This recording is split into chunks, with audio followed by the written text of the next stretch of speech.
30,000 years ago, the Ice Age covered what we now call Europe. Its power and strength changing forever the geology that once was. As if wiping the face of the Earth clean for a fresh start, it pushed aside contours and redefined monoliths. As the climate warmed and the ice receded, it left behind a unique valley in a land that was to be later known as Austria.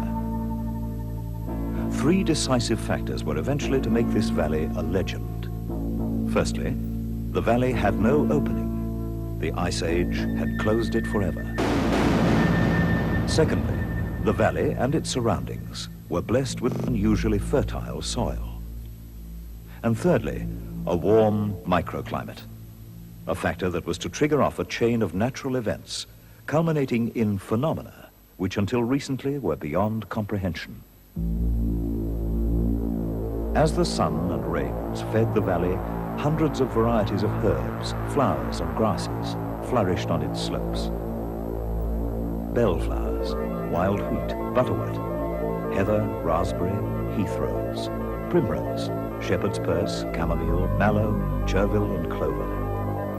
Brookline, angelica, bulrush, violet, forget-me-not, juniper, sweet william, daphne, willowweed, alderbush, strawberry, gentian, butterflower, and marigold. Night spur, reed, cowslip, white rose, yellow water lily, cotton grass and tansy, red bilberry, thyme, water violet, moorberry, water fennel, water lily, and moor rose.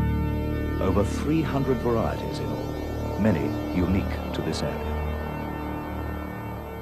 The small valley became a lake, a receptacle for nature's garden.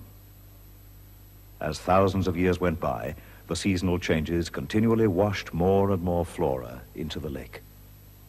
An amazing biological change took place. As the passing of time continued, nature broke down the flora into fine particles that were held in suspension by the water, becoming more concentrated towards the bottom.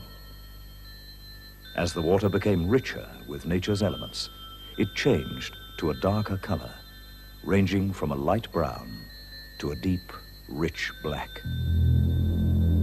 The lake is now Moor.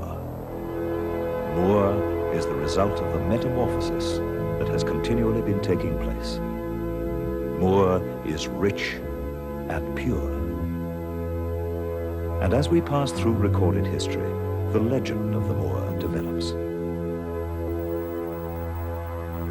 800 years before Christ, the Celts, who created the first civilization north of the Alps, are said to have recognized the curative properties of the Moor.